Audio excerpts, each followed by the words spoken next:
Assalamualaikum warahmatullahi wabarakatuh. Selamat siang.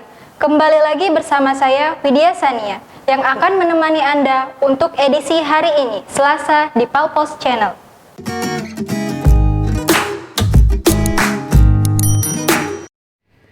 Tim SAR gabungan dari BPBD Musi Banyuasin, TNI dan Polri berhasil menemukan Sobri 55 tahun dan anaknya yang berusia 5 tahun berinisial FA di Sungai Batanghari Leko pada Selasa 31 Agustus sekitar pukul 22:30.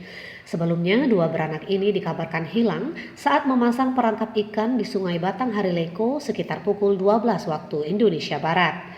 Kepala BPBD Muba, Joni Martohanan, melalui Kabid Kedaruratan dan Logistik Erik Endartono mengatakan pihaknya sejak Selasa pagi terus melakukan pencarian terhadap kedua korban. Pihaknya mengerahkan 2 unit perahu karet dalam mencari keberadaan korban. Sebelum korban ditemukan, yang pertama kali ditemukan adalah anak korban. Mereka ditemukan sekitar 500 meter dari tempat tenggelam.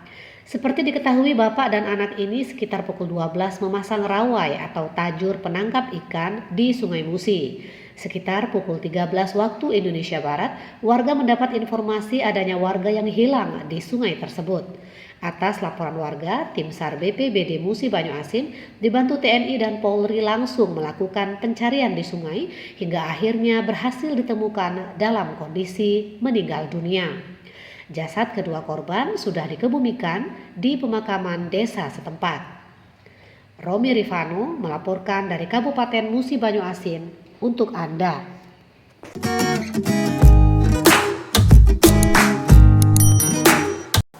Informasi tadi sekaligus menutup perjumpaan kita pada hari ini. Terus nantikan informasi terbaru yang akan kami sajikan untuk Anda. Saya Widya Sania mohon undur diri. Jangan lupa like, komen, dan subscribe Palpos Channel. Terima kasih. Wassalamualaikum warahmatullahi wabarakatuh.